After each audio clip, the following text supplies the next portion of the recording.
గట్టిగా అన్న జున్ను డాడీని ఓడియాలా ఓకేనా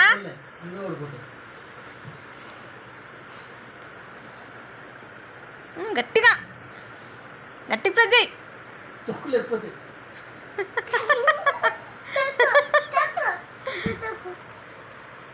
నీ ఇష్టం ఎట్లన్నా కష్టపడు డాడీని మొత్తాన్ని కింది కొట్టాలా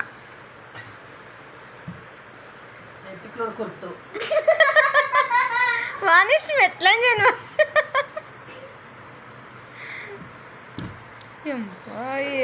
ఎంత దౌర్జన్యం చేశారో నాయన గట్టిగా నాన్న గట్టిగాను